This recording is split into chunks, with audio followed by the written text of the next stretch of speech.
of two buildings, in the concrete, brick, and steel web that dominates our metropolis, Los Angeles, is this small wedge of green, this garden, a surprise for all who happen upon it, with greater surprises yet for those who enter to work and share the joys of nurturing vegetables and flowers.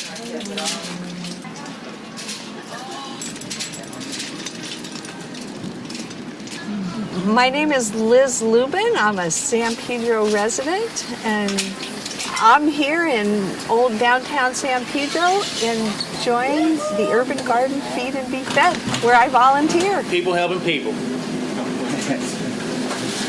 Well, I knew the place was here just because it's in my neighborhood, but I didn't really know anything about it. Once I saw the garden and understood that it was open to everyone and that people volunteered here, I thought that's something I could do.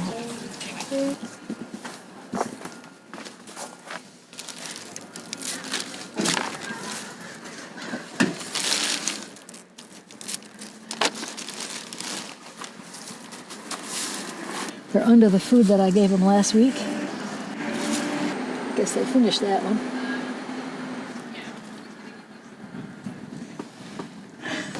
Yeah, I harvested 58 pounds of compost last week from the worms in both of my bins.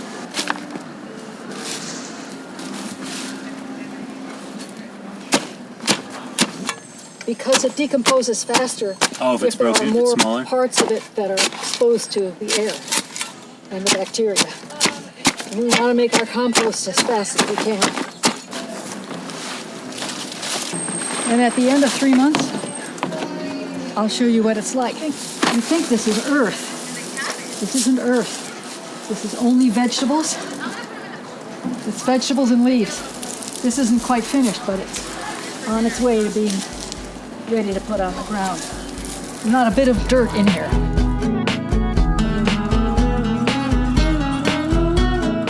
The friendship began immediately with all the people here.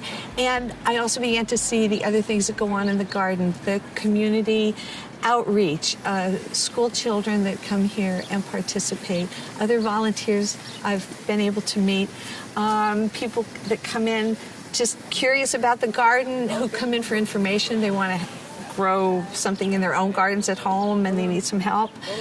So they come in with questions. People come in to buy vegetables. There's just a lot of community activities going on. First Thursdays in downtown San Pedro when all the businesses are open, and there's a lot of, it's like a street fair. People come in off the sidewalk and listen to music.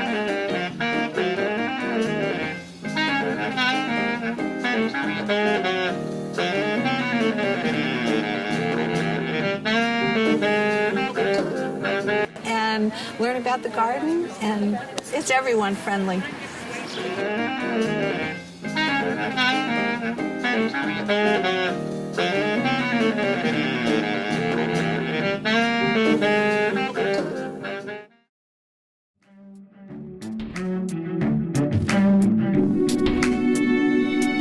We are reintroducing city folk to a very old friend. A friend they remember deep in their unconscious.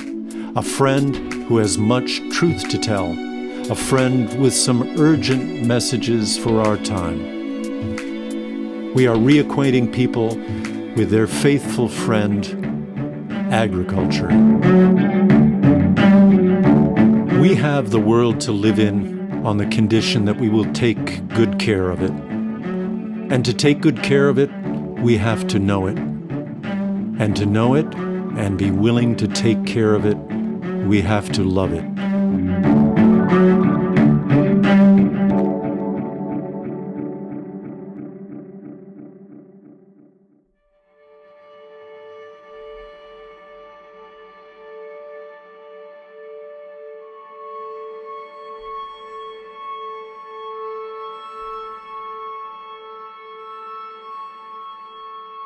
This growing space was founded by Reverend Anna Woofenden, who imagined A garden in the city, a sanctuary, a place open to the sky and to everyone who walked through the gates.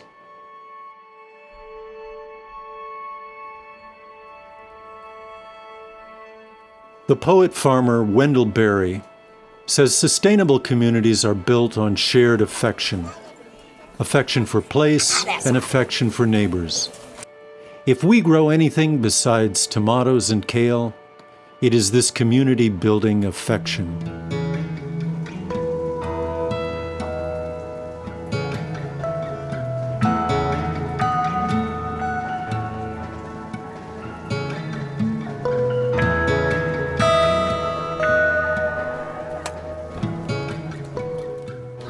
In the meantime, I get a ticket for having a bedroll on the street.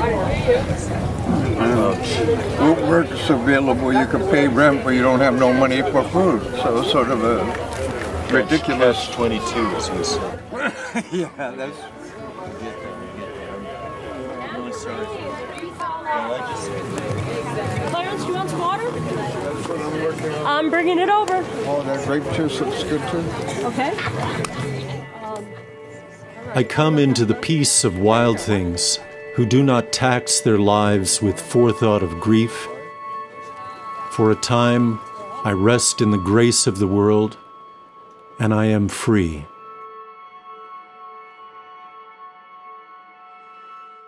I'm Connie McCosker, and I got involved in the garden because I work across the street. I work for the Grand Vision Foundation. It's a unique place where people from all walks of life can be together, from the rich and famous in town to our unhoused neighbors and everybody in between, all races, all ages. It's just a wonderful place where people can learn about gardening, a place to rest and reflect. My name is Amanda Riley. I'm the acting co-pastor here at the Garden Church. The Garden Church was the first of the two organizations to rent this once very empty plot of land and turn it into a vibrant urban garden. So our sense of welcome is broad. It is literally all are welcome. We say it all the time. Lots of churches say it all the time. We mean it when we say it here.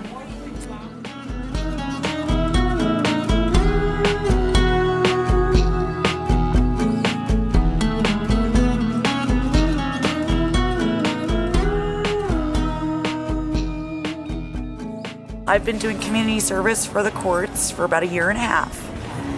And I wrote a declaration, and the judge said that I could work at any nonprofit. So I thought of the community garden once I was referred here.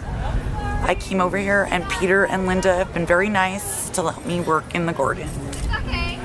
It's an extremely beautiful place with lots of flowers and birds and bees and all kinds of interesting colors and people that are always friendly and kind and generous and compassionate towards people like me who are also homeless and trying to find our way in society.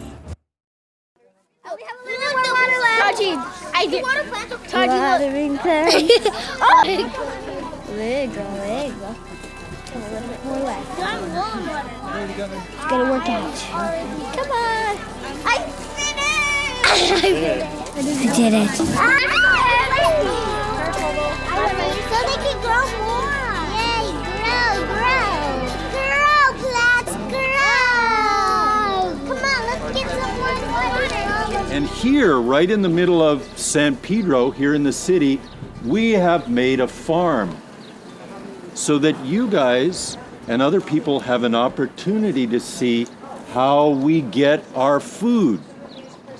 Food doesn't come without preparation, without work. And what we're trying to show people here is how to grow food, among other things, without chemicals. Without chemicals. A lot of food in the world today is grown with chemicals and pesticides. We're trying to avoid that because we think it's going to be healthier for adults and healthier for children as well. Did you have a question? No, don't bees make fruit and fruit makes food? The bees go around into the flowers and they help the flowers to make seeds. And if bees weren't part of our life here in San Pedro and part of the world, we would not be able to grow food the way we're able to grow it. So their bees are very, very important, and they do make a kind of food, honey. Later on, if you come back later on in the year, those tomatoes that you watered that are green are all going to be red and ripe. I'm from Easter Seals, first of all, and we've been volunteering here for 2.5 years, since almost you opened, I believe, right around that time. And when I started, we have to find different volunteer sites, and this is their absolute favorite. We go to several different sites, and every Friday they can't wait for the garden. We wish we were open every day. And then another group comes on Tuesday, but they enjoy coming here, picking the plants or watering, whatever is asked of them. They love to do it.